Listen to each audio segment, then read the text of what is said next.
top 10 hottest comics of the week based off of cover prices data. That is right. It's not speculation. It's not like, oh, I think this book is hot. It is actual data.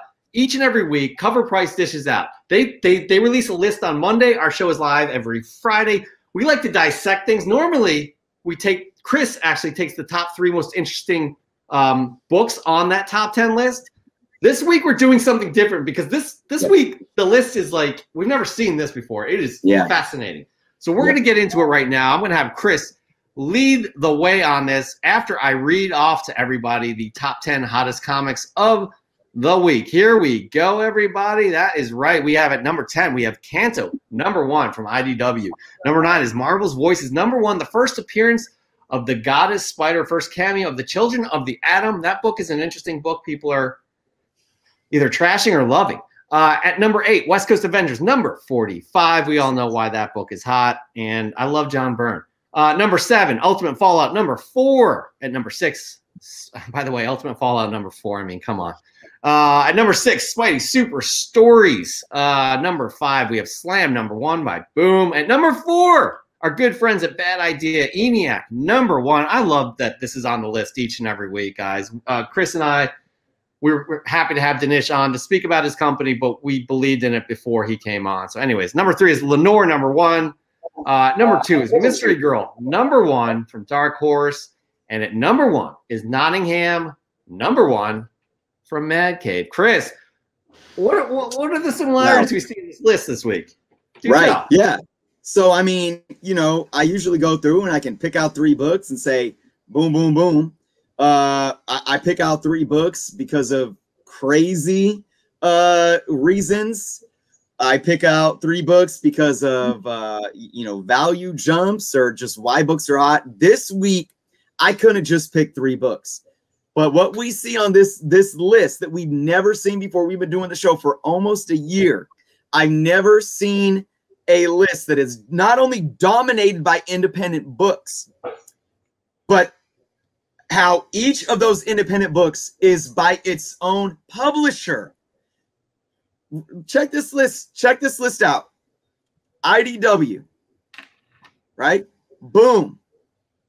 Bad Idea, Slave Labor, Dark Horse, and Mad Cave. And the top 3 on the list, Lenore, number 1, Slave Labor. 2, Mystery Girl, number 1, Dark Horse. And number 1, Nottingham, number 1, Mad Cave. You have 6 different indie publishers hitting the top 10 this week. No DC, a few Marvels, and that's it. Tell me, how many of you would have ever expected this? So let's talk about, though, why these books are on this list. So outside of, we're going to put Bad Idea, ENIAC number 1 aside real quick. But the 5 other ones, it's all about programs, or excuse me, TV series or movies being opted by these networks or studios. Every single one of those 5 projects has been opted for either a live action TV show, an animated TV show, or a live action feature film. And I've talked about this before, and I'm going to talk about it again today. What does that show me? It means that comic books are such a huge medium in terms of the art form that they are, that they're really the soil right now that's nurturing all these other artistic platforms, because we're taking the stories from the comic books and we're bringing them into TV shows and into cartoons and into the movie theaters. And it's not just the superhero genre. It's not just Marvel and Spider-Man and Avengers. It's not just DC and Justice League and Superman and Batman. It's all kind of different genres, you know, mystery, horror, children's adventure, fantasy, sci-fi.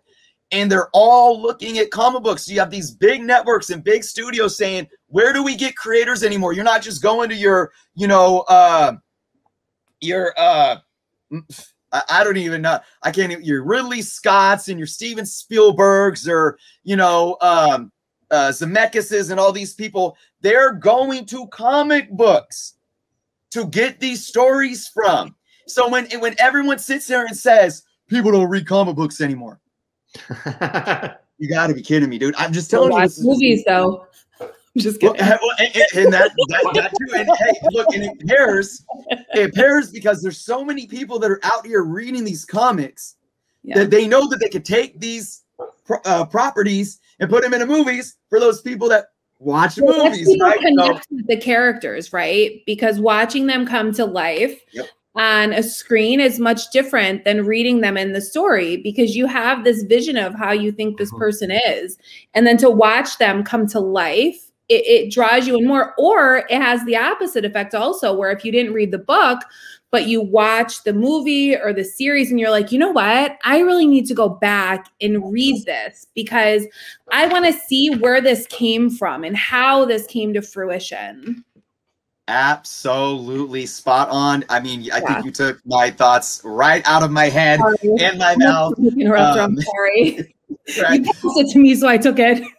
Yeah, no, and for me, because I agree with everything that you just said and how you worded that, it feels so good for me to hear that, especially coming from you and someone in your position with your knowledge and whatnot. It means a lot. So, it really goes to show people need to understand and respect what's going on with this industry right now. And I think this is huge. And I do want to talk about Bad Idea again, because look, here they are. What is this, Jeff? Three weeks in a row now that they've been on the list, or is it just 3 weeks, right? From the launch of their company. And it's from the launch of their exactly. First book ever.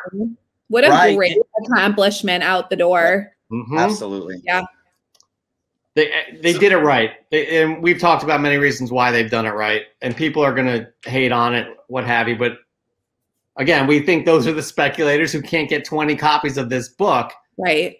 And who didn't even get one copy, knowing they could have ordered this over a year ago, up until 2 months before the book was released. You had the opportunity. That shows the talent and the powerhouse that they put behind them. Exactly. They take that into that's something they consider strongly. And you got people. Yeah. You got top of the line people working on those books. And again, Tankers is coming out on April 7th. Pretty psyched to see that book coming out. And we'll see what happens though. We'll see if people aren't going to miss the boat on that first issue of that series. We'll see what happens. It's the same rules to buy that book. You can't buy multiple copies in one store and all that stuff. So we'll see. I love that they can do that. I love that they're putting those rules in place. Yeah. They again, they're catering to people who are collectors, and the other rule is that they have, you can pre-order or have a pull list in your comic book shop for your first print, but then they will always indefinitely produce what they call not first prints. Yeah. Right? So that caters to the people who want to read it. They can get that copy. Yeah. So it's an interesting concept, and actually one that we feel like makes sense.